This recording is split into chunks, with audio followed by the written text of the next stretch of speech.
Hey guys, welcome back to the Readers. I hope you are having an amazing day. Let's get right into the stories. The first one is Pro-Revenge Story. This happened about 6 months ago, but I just heard about how far my revenge went. I served as a Navy enlisted member stationed in Yokosuka, Japan for several years before getting transferred back to the States. I worked at the main hospital that served military personnel and their families. Since it's a small facility, everyone knows everyone else. A few weeks after I left, word got around about a new physician officer in radiology. My former coworkers kept telling me, "This guy's impossible to work with," but that wasn't unusual for new officers. The real story broke when someone spotted a letter he'd printed and left on his desk. They snapped a photo and sent it to me. He was requesting a transfer from enlisted housing to officer quarters. "Have you seen this garbage?" My friend texted me with the photo. "He actually submitted this to housing." "No way," I replied. "He really wrote this officially?" "Yeah, and wait until you read it. You're going to lose it." For context, military housing availability depends on marital status, family size, rank, and base-specific policies. Officer housing typically offers better amenities than enlisted quarters, but in Yokosuka, the standard is pretty uniform since it's overseas.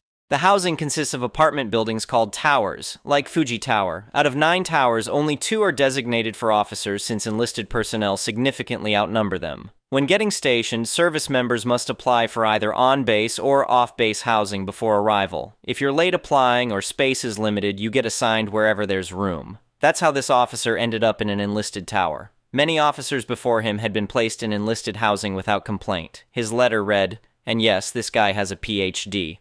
"I have many valid objections to living in a building of almost all enlisted and even many lower enlisted being an officer. There is a lot of crime, violent actions, drug use, and alcoholism that happen in enlisted housing. There are also sexual assaults and other perverts. I have a good-looking family, a wife and 2 daughters ages 3 and 4. They are prime targets to be victims for these enlisted deviant activities. My family should be safe in housing that is with officers. Officers are much more respectable, and these types of deviant activities are incredibly rare compared to the deviant activities of enlisted being commonplace.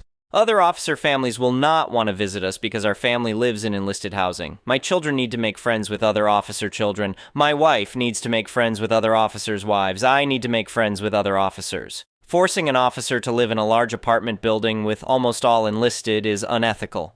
The most ironic part? He had served as an enlisted army member before officer school. "Can you believe this guy used to be enlisted?" I messaged my friend.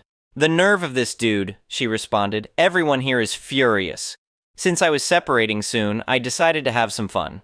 I created a burner Facebook account and posted the letter with his photo on a popular military enlisted group page. Within 48 hours, it went viral. But I wasn't finished. The military has these things called challenge coins, like trading cards but in coin form. I designed one featuring his face on one side and a middle finger on the reverse. I also created stickers showcasing our deviant pride. Other coin designs emerged, but mine became the most popular. I sold over 70 coins at a deep discount to my friend who originally sent me the picture, letting her resell them for profit. His face appeared everywhere because people display their coins on their desks. He couldn't escape seeing his face wherever he went at work. Since the coins didn't include his name, he couldn't officially claim it was him. "These coins are selling like crazy," my friend texted. "He looks so uncomfortable every time he walks by someone's desk."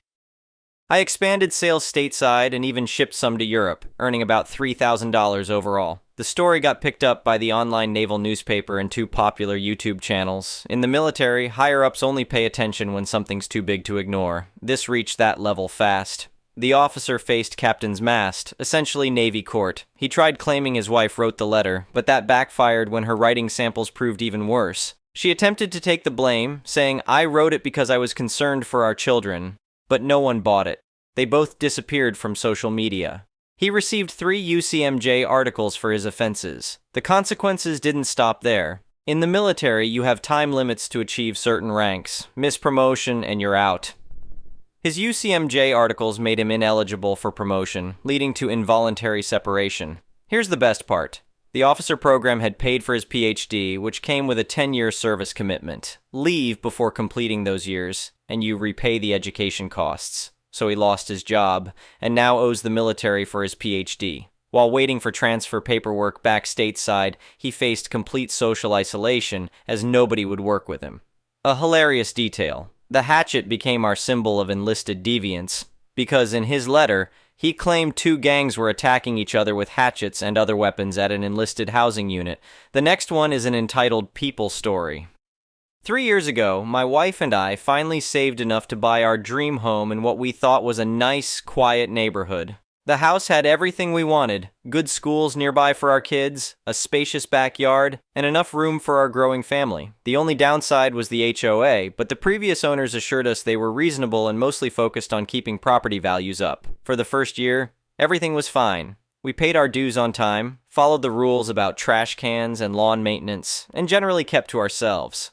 Then came the summer when we decided to install a pool for our kids. Let me tell you, getting a pool installed is already a headache with permits, contractors, and the general mess of construction. But we did everything by the book. We submitted our plans to the HOA Architectural Committee, got approval, and proceeded with the installation. The pool was beautiful, nothing fancy, just a standard in-ground pool that our kids absolutely loved. Here's where the trouble started. In our city, there's a safety ordinance that requires all residential pools to have a fence at least 5 feet tall with a self-closing, self-latching gate. It's a reasonable rule designed to prevent kids from accidentally falling in, and as a parent, I fully supported it. So we installed a nice black aluminum fence that was exactly 5 feet high around the entire pool area.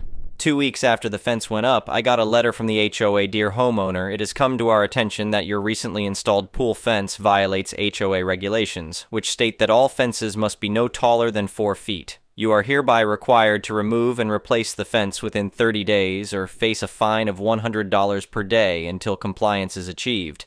I was confused and annoyed. When I checked the HOA guidelines, sure enough, there was a rule limiting fence height to 4 feet.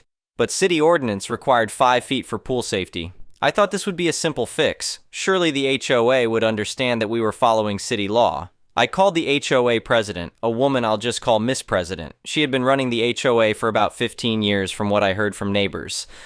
Hello, I'm calling about the letter I received regarding my pool fence, I explained. Yes, what about it? Her tone was already dismissive. Well, the city requires pool fences to be at least 5 feet tall for safety reasons, but your letter says I need to reduce it to 4 feet. Our regulations clearly state 4 feet maximum. Those were the rules when you bought the house. I understand that, but city ordinance supersedes HOA rules, and the ordinance requires 5 feet for pool fences specifically. She sighed loudly.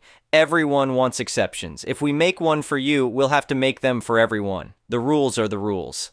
It's not an exception, it's literally the law. I can't be in compliance with both. Then you shouldn't have installed a pool. The fence needs to be 4 feet. End of discussion. Before she could hang up, I tried one more time. Can we at least discuss this at the next board meeting? I'm happy to bring the city ordinance documentation. The board has already reviewed your case and made its decision. The letter stands.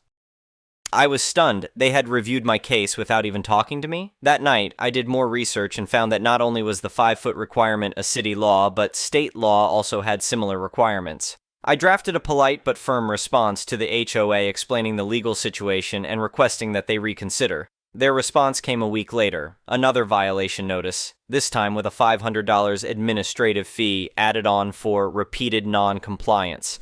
I was furious. My wife suggested we just pay to have the fence lowered to avoid the hassle, but I couldn't get past two things. First, lowering the fence would literally be breaking the law and creating a safety hazard for neighborhood children. Second, the principle of the thing was just wrong. I decided to consult with a lawyer who specialized in HOA disputes. I found a great attorney named Jim who had dealt with similar cases before. This is actually pretty straightforward, Jim told me after reviewing everything. HOA cannot enforce rules that violate state or local law, period. They're trying to bully you, and unfortunately many homeowners just cave because fighting is too expensive or stressful. So what do? I asked. First, we send them a formal letter citing the relevant laws and informing them that their demand is unenforceable. If they persist, we file for injunctive relief to prevent them from fining you, and we can consider a countersuit for harassment and legal fees. The letter went out the next day. The HOA response, they filed a lawsuit against me for violating the covenant and demanded that I pay all accrued fines, now over $2,000, plus their legal fees. I couldn't believe it. Were they really willing to go to court over 1 foot of fence height? Apparently, yes. Jim assured me we had a solid case and suggested we countersue for legal fees and harassment. These types of HOA only respond to strength, he explained. If they think you'll back down, they'll keep pushing. The day of our first court appearance, I was nervous but confident. Miss President showed up with 2 other board members and their attorney, a slick-looking guy in an expensive suit. The judge, an older woman with sharp eyes and a no-nonsense demeanor, asked the HOA to present their case first. Their attorney stood and began a lengthy speech about the sanctity of HOA covenants and how allowing exceptions would lead to neighborhood chaos. He presented photos of my fence and copies of the HOA guidelines highlighting the 4-foot rule. When it was our turn, Jim simply presented copies of the city and state laws requiring 5-foot pool fences, along with documentation showing the HOA was aware of these requirements when they approved my pool installation. The judge looked at the HOA attorney. "Counselor, are you asking this homeowner to violate city and state safety ordinances?" "Your Honor, our covenants were established before these ordinances and should take precedence. The homeowner agreed to these covenants when purchasing the property." The judge actually laughed. "That's not how the law works. HOA covenants cannot supersede safety laws. The homeowner is legally required to maintain a 5-foot fence around the pool." Miss President whispered something to her attorney, who then said, "In that case, Your Honor, perhaps the pool itself should be removed as it creates a situation where the homeowner cannot comply with our covenants." The judge's expression darkened. "Let me be clear. The pool was approved by your architectural committee. The fence meets legal safety requirements. Your covenant, as applied to pool safety fences, is unenforceable." Case dismissed. I thought that would be the end of it, but Jim nudged me.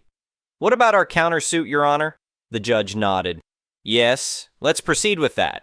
Our countersuit was pretty straightforward. We argued that the HOA had engaged in harassment by continuing to issue fines after being informed of the legal requirements, that they had filed a frivolous lawsuit knowing their demand was illegal, and that they should cover all my legal expenses. The HOA attorney tried to argue that they were simply enforcing their rules in good faith, but the judge wasn't having it. "Good faith would have involved researching the applicable laws when this issue was first raised," she said. "Instead, you doubled down and filed a lawsuit demanding the homeowner break the law. That's not good faith, that's bullying." In the end, the judge ruled in our favor on all counts. The HOA was ordered to cease all enforcement actions regarding my pool fence, pay all my legal fees, which by then had reached almost $8,000, pay $5,000 in punitive damages for harassment, issue a formal apology to me at the next HOA meeting, amend their covenants to explicitly exempt pool safety fences from the height restriction walking out of the courthouse. I felt vindicated but also exhausted. Jim patted me on the back. "You did a good thing here," he said. "Not just for yourself, but for everyone in your neighborhood. These power-hungry HOA boards need to be checked sometimes." The aftermath was interesting. The HOA held an emergency meeting to discuss the judgment. Apparently, many homeowners had no idea about the lawsuit until they learned the HOA would need to raise dues to cover the legal expenses and damages. This prompted questions, which led to the whole story coming out. At the next regular HOA meeting, which I made sure to attend, Miss President delivered the court-ordered apology through gritted teeth. You could tell it was killing her. Several homeowners approached me afterward to share their own stories of HOA overreach. One guy had been fighting them for years over a wheelchair ramp for his mother. The best part? At the annual board election 2 months later, Miss President and most of her cronies were voted out. The new board president, a retired civil engineer named Bob, made a point of reviewing all the HOA rules for conflicts with local laws. They found several, including the fence height issue, and amended them appropriately. As for me, I still have my 5-foot pool fence, my kids are safe, and I haven't received a violation notice in over a year. I've even joined the architectural committee to help ensure this kind of nonsense doesn't happen to anyone else. The lesson here? Know your rights, know the law, and don't let bullies push you around, even if they call themselves a homeowners association. Sometimes you have to stand your ground to make things better for everyone. And if you're wondering whether it was worth the stress and hassle, absolutely. Every time I see my kids safely playing in the pool behind that 5-foot fence, I know I made the right call.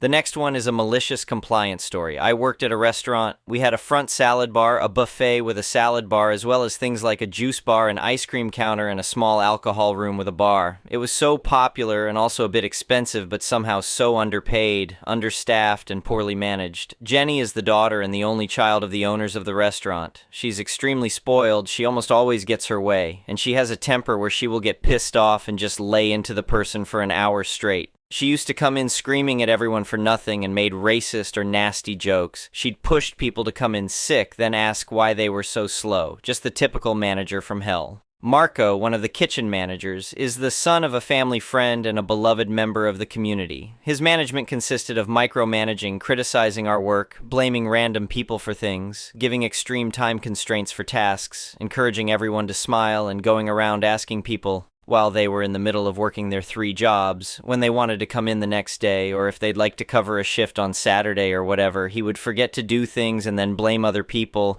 Then he would go around criticizing people for their time management or responsibility. Anytime we reported that something was broken or something wasn't working, he just told us to figure it out and nothing would be done about it until Jenny came in screaming at everyone and narrowed it down to Marco. We had other managers coming in and out. They couldn't take it. There were people who were suddenly hired to take on big positions despite having no idea what they were doing, or joined with less than a full day of training just because the place was desperate. The waitresses were paid less than $4 an hour, and some of them were doing part of the dishwasher's duties, front manager duties, cleaning jobs, including kitchen and employee bathroom. I want to say dishwashing was the worst, as 3 different people would come to work drunk or high every day just to tolerate everything. My coworker DJ kept up even when other dishwashers weren't working, helped me or the waitress clean, and literally had to monitor food that was cooking, and he'd keep track of orders because the manager Marco and the chef wanted to mess around or go stand by the door and smoke. There were days where staff members would break down or get sick pulling a double shift, and he did everything for them. There was no choice. My job was preparing and filling food items for the main salad bar in front every day, and some days I also did salad bar in the buffet. I had other things to do as part of my normal salad buffet job, including making food for reservations, preparing and stocking juice bar, and helping move stock into the freezers and fridge. On top of that, I was packing non-salad food for delivery and takeout, helping maintain and stock up to half the buffet, helping waitresses keep up with serving and bussing, doing ice cream and desserts, cleaning the whole kitchen and storage areas and customer bathrooms, helping the bar staff, helping at the front desk whenever I was out, and preparing ingredients or fetching things for the normal chef buffet chefs, all for a little more than minimum wage. I fell every day because I was running on wet floors and I had a heat stroke and even had to go to the ER for injuries. On buffet days I had a partner, but that didn't matter. She just stood around right in front of the manager Marco, talking to her cousin who worked there while watching me work, and both she and Marco would take breaks every now and then to criticize my work or my speed. Everything was held together by DJ and me. We were teenagers on rockstar drinks, so we took whatever was coming to us. We kept everything going so well that we got scheduled to work almost every day, then every weekend. Jenny gave us free soda privilege, and we got raises 2 times in 5 months, which were only 10C, but did look good to me because my dad praised all of my paychecks. He didn't know what was going on, and that I was working crazy hours and he thought I was overpaid. Most of the customers were very sweet, so we tried our best to be of service, and a lot of them were regulars or people who came in to support Marco or everyone. There was always so much pressure on DJ and me. Also, DJ isn't white, and he would always get racist jokes and comments towards him. Marco and Jenny either did nothing or were the offenders. Most of the criticism or Marco's projection went to him despite him doing exactly what he was supposed to be doing and occasionally messing up due to extreme stress or time constraint. After a certain point, almost every criticism was race-based in some way. One horrible Saturday, there were 3x as many reservations as usual, on top of all bars and buffet being open. I clocked in and found out one of the managers let go of DJ the afternoon before. Absolutely no one knew why, including DJ, and I'm really assuming it was Marco. I already had zero hope for the day, and the only thing fueling me was the customers and my paycheck, of course. In just the first hour, I passed Marco at least 5 times trying to get things done. There was one time we accidentally made eye contact while I was helping a waitress, but at some point I went to the freezer in the back to help load some ice cream in, and he happened to walk in at the same time that I was standing there for 3 seconds doing nothing, waiting for my coworker to bring in the dolly. He gave me this frustrated look like, "Get back to work." He caught me maybe a half hour later while I was coming into the back of the kitchen, near the freezer, to mop up some spilled water. The final time he caught me, I was in the freezer again looking at the inventory to see what fruit we had enough of, because I could only serve what we had enough of in case people requested more, and Marco had enough. He said, "The place is busy as duck and you're in here just standing in the freezer for like 4 hours. Go home." I gave him this look like WTF, and he reiterated that I was done for the night. I was not arguing with Marco. This was not my problem. I just said thanks, took my apron off, and headed out. Both the employee doors were blocked by trash cans and my partner standing there with a whole cart of things talking to her cousin, so I went to use the main side door in the front of the restaurant. Jenny saw me and asked where I was going. I put on a smile and said, "Man, Marco is the best guy ever. He just randomly came up to me and told me to take the night off." Jenny's face went from confused to shocked to livid in the span of 1 second. She quickly told me, "Don't go just yet." And she stormed into the kitchen screaming, "Marco!" I pretended to not hear her over the music and customers, and I just turned around and left. I got over 10 phone calls, but I simply let my phone ring. I waited until my partner updated her Facebook status with, "Finally closed, girl night time," or something like that, and I finally texted Marco back and gave an apology that sucked up in the most condescending way, but in a way that was personal that only he would understand if he were to show it to someone. I came back the next morning and it was a complete disaster. Marco and Jenny came in looking dead tired because they spent the rest of the night in overtime busting ass trying to keep things going. There were actually dishes and trash bags piled up, and both the buffet and kitchen were wrecked because Jenny and her dad didn't want to keep the workers late and pay them overtime. The restaurant had to close for the summer. They posted all these job opportunities in schools and on Facebook and eventually opened back up, but I never answered and DJ didn't accept amends, so it was a whole spiral. Because of me leaving and DJ being fired, they had to close down their ice cream and minimize their buffet, and they now close earlier because they can't handle it. There are less customers supporting Marco, and there were even customers saying they aren't coming back until Marco or Jenny leaves. There's a waitress who joined during my time there, and it was her first job ever. Now she is the only previous employee left, and she ended up getting appointed as a manager at some point. I think they had to offer her a lot of money to stay because she bought a new house. Marco is the only other manager now. Marco is still asking me to come back, and since I deleted Facebook, I kept that phone number open with prepaid service on my old phone just for the purpose of reading his texts during my lunch. Anyway, thank you for watching.